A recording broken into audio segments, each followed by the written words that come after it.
Hello and welcome to the Canadian Mental Health Voters League podcast. I'm Dan Woods. Thanks for listening. Before I go any further, I'd just like to say you can find us on Twitter at the CMHVL, or you can find us on Facebook. The group name is obviously the Canadian Mental Health Voters League. So, big news here regarding a law which was unanimously passed in Queen's Park in December of 2015. Now, a lot of people would like to think that their mental health records, anything that has to do with their personal health information would be confidential, but it is not.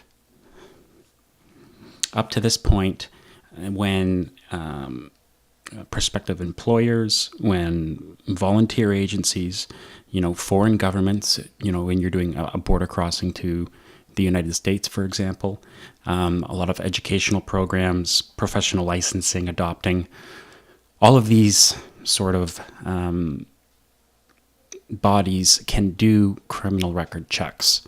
Now, they typically have to ask for your consent to do so, but as of right now, up until this point, and until this new law, which I'm going to get into here, is passed, there's a lot of information on there that you may not be aware is there.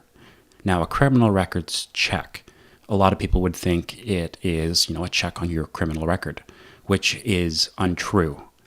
There is a lot of information in there that has nothing to do with a criminal conviction. So, as of right now, a lot of stuff that's on there that you may not be aware of. There are currently 3 different types of checks. However, if you're crossing into the United States, for example, they can potentially have information regarding, suicide attempts, mental health detentions, mental health apprehensions, calls during a mental health crisis, calls to 911.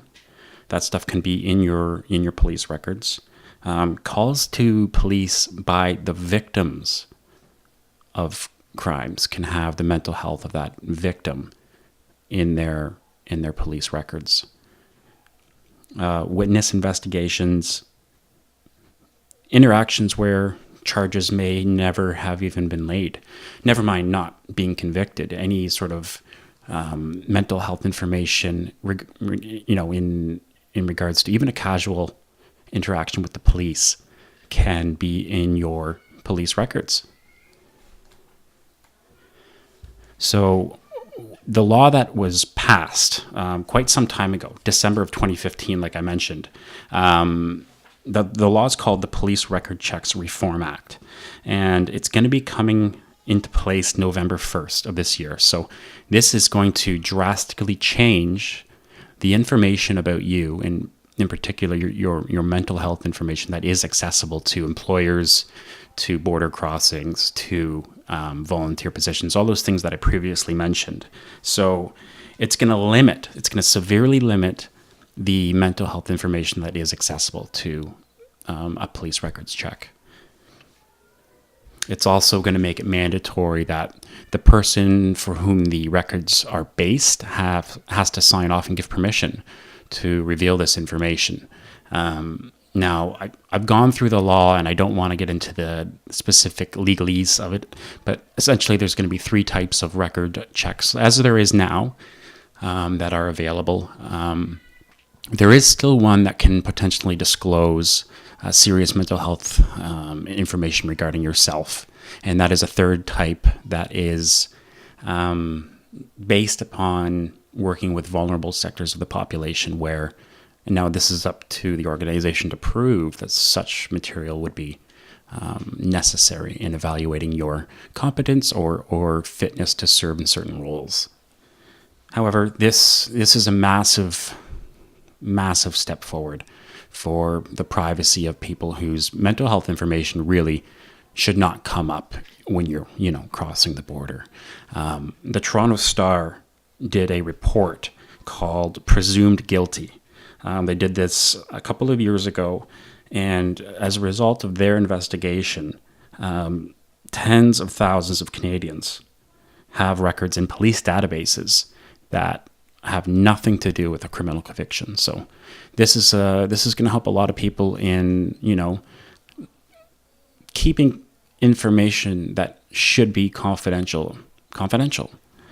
And again, up to this point, what was included in your police records, and that's kind of the key here, is the police records. This is what a lot of organizations and bodies had access to. It wasn't just a criminal records check. It was a police records. Up to now, it's basically been up to the police to include whatever they see fit in your police records. Now, this is an Ontario law. This is in the Ontario jurisdiction to pass. It is the first of its kind in Canada. And this is going to be a major change in the way information is disclosed. And I think it's going to be popular. I think all other provinces should pass similar legislation. Now, there is an Ontario election coming up, but from everything I've seen and read and heard, it's going to go through anyway. There's a few things that the next government can change, but it was and is an overwhelmingly popular law that should take effect, whether Ford win or Horwath or some sort of coalition was to come into place in the next Ontario election. So just wanted to give our listeners a heads up about that. And that's about all for today. On the next podcast, I'm going to be having a special guest come in who's going to speak about her experience in both the Canadian and American healthcare systems. It's somebody who is Canadian but spent a large portion of her life in the States, and it's going to give us a nice comparison on the difference between the two. And again, thanks so much for listening. You can follow us on Twitter at the CMHVL, and you can follow us on Facebook, the Canadian Mental Health Voters League. Thanks for listening, and I really appreciate the support and everything that the people are doing to support us across Canada. And until next time, bye-bye.